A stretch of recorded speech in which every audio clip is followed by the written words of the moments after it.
ऐसा करने में हर्ज ही क्या है, बोलने में क्या जाता है, कहाँ कहाँ से लाते हो तुम ये सब। इतनी मेहनत से मैंने खाना बनाया है, एक तरफ वो मेरी तारीफ़ करता है, दूसरी ओर बुराई।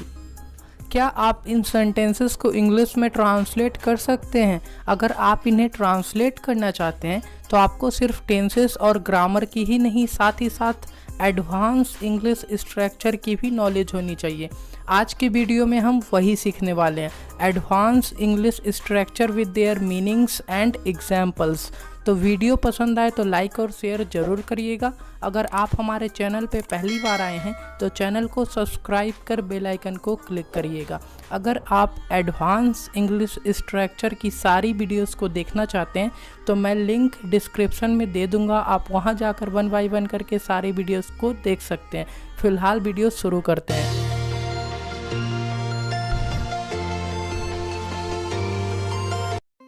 आज का हमारा पहला स्ट्रक्चर है गाइस, एक तरफ तो और दूसरी तरफ। कई बार आप ऐसे बोलते हैं, एक तरफ तो वो मेरी बुराई करता है और एक तरफ तारीफ करता है। तो ऐसे हिंदी सेंटेंसेस को इंग्लिश में ट्रांसलेट करने के लिए आप on the one hand and on the other hand का यूज़ करेंगे। कैसे करना है, एग्जाम्पल देखिए। एक तरफ तो वो मेरी तारीफ करता है और दूसरी तरफ मेरी बुराई करता है। आप इसके लिए इंग्लिश में बनाते हैं, On the one hand he praises me, and on the other hand he speaks ill of me. On the one hand he praises me, and on the other hand he speaks ill of me. एक और example देखिए। एक तरफ तो वो हमेशा उससे लड़ाई करता है और दूसरी तरफ वो उससे प्यार करता है। आप इसके लिए बना सकते हैं, On the one hand he always fights with her, and on the other hand he loves her. आप इसके लिए इस तरह से बनाते हैं। आज का हमारा अगला स्ट्रक्चर है गाइस, में क्या जाता है। मतलब कई बार आप ऐसे बोलते हैं, ऐसा करने में क्या जाता है, या फिर बोलने में क्या जाता है, या फिर सुनने में क्या जाता है। तो ऐसे हिंदी सेंटेंसेस को इंग्लिश में ट्रांसलेट करने के लिए आप व्हाट डू यू लूज इन का यूज़ करते हैं। किस प्रकार से करना है, एग्जाम्पल के थ्रू समझते हैं।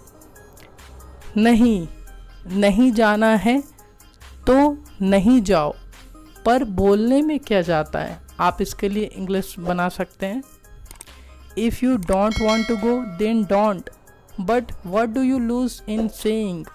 If you don't want to go then don't, but what do you lose in saying. एक और एग्जाम्पल देखिए, अगर आप नहीं खरीदना चाहते हो तो मत खरीदना, पर सुनने में क्या जाता है। अक्सर दुकानदार ऐसे बोलते हैं, आप इसे इंग्लिश में बोल सकते हैं, if you don't want to purchase then don't, but what do you lose in listening. If you don't want to purchase then don't, but what do you lose in listening. आज का हमारा अगला structure है guys, में हर्ज ही क्या है। आप कई बार ऐसे बोलते हैं, ऐसा करने में हर्ज ही क्या है। तो ऐसे हिंदी सेंटेंसेस को इंग्लिश में ट्रांसलेट करने के लिए आप व्हाट्स द हार्म इन का यूज़ करते हैं। किस प्रकार से करना है, एग्जाम्पल देखिए। ऐसा करने में हर्ज ही क्या है, हम किसी के साथ कुछ गलत थोड़ी कर रहे हैं। आप इसके लिए बना सकते हैं, what's the harm in doing so, we are not doing something wrong with someone. What's the harm in doing so? We are not doing something wrong with someone. आप इस तरीके से इसका यूज़ करते हैं। एक और एग्जाम्पल देखिए, मेरी बात सुनो, एक बार उससे बात कर लो, उससे बात करने में हर्ज ही क्या है। आप इसे सिंपली इंग्लिश में ट्रांसलेट कर सकते हैं और बना सकते हैं, listen to me, talk to him once. What's the harm in talking to him? Listen to me, talk to him once. What's the harm in talking to him? आप इस तरीके से इसे ट्रांसलेट करते हैं।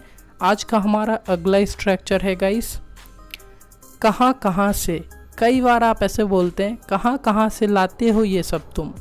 तो ऐसे हिंदी सेंटेंसेस को इंग्लिश में ट्रांसलेट करने के लिए आप फ्रॉम वेयर ऑल का यूज़ करेंगे। किस प्रकार से करना है, एग्जाम्पल देखिए।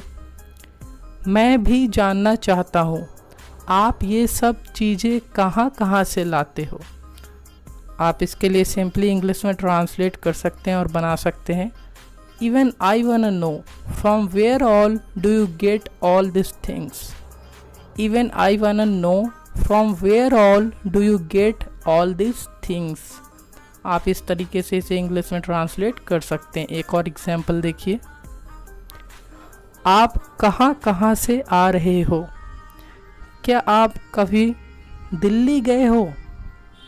आप इसके लिए बना सकते हैं इंग्लिश में और बोल सकते हैं from where all are you coming.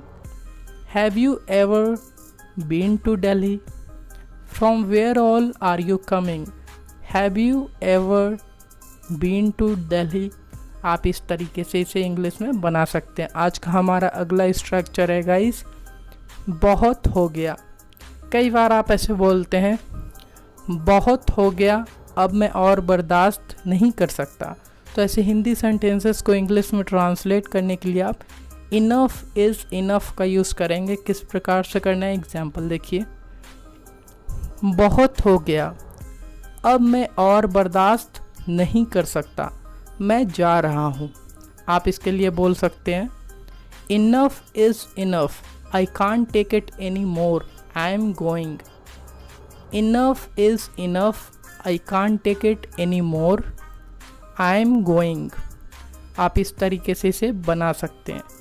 एक और एग्जाम्पल देखिए।